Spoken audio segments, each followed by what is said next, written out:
হেমন্ত বিশ্ব শর্মার কথাটা ভুলভাবে উপস্থাপিত করা হয়েছে, যেখানে বাঙালি আছেন, বাংলা ভাষায় যারা লিখছেন তারা আত্মমর্যাদা নিয়ে লিখছেন।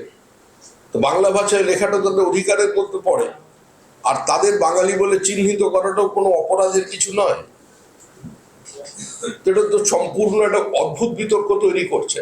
আমরা তো মনে করি আর বৃহত্তর স্বার্থে যে পশ্চিমবঙ্গের যারা বসবাস করেন, যারা বাংলা ভাষায় কথা বলেন না, যারা 3 পুরুষ 4 পুরুষ থেকে পশ্চিমবঙ্গে থেকে গেছেন এবং পশ্চিমবঙ্গের আর্থসামাজিক উত্তরণের ক্ষেত্রে, পশ্চিমবঙ্গের শিল্পায়নের ক্ষেত্রে, পশ্চিমবঙ্গের বাণিজ্যের ক্ষেত্রে, পশ্চিমবঙ্গের জুট মিলের ক্ষেত্রে, পশ্চিমবঙ্গে অন্যান্য পেশায় থেকে যারা পশ্চিমবঙ্গের সঙ্গে সম্পৃক্ত হয়ে গেছেন, তারাও বাঙালি। আমরা ভাষাভিত্তিক রাজ্য গঠনের বিরোধী ছিলাম নীতিগত অবস্থান থেকে, আমাদের পরিবার ছিল।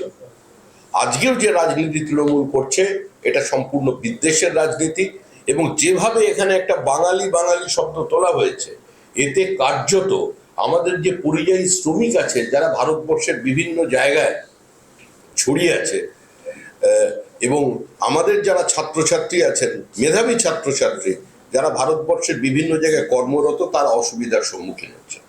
একদিকে আপনি গুজরাট এবং গুজরাটিদের আক্রমণ করবেন, অন্যদিকে আপনার রাজ্যের 6 লক্ষ মানুষ গুজরাটে কাজ করবে, এই দুটো তো একসঙ্গে চলতে পারে না।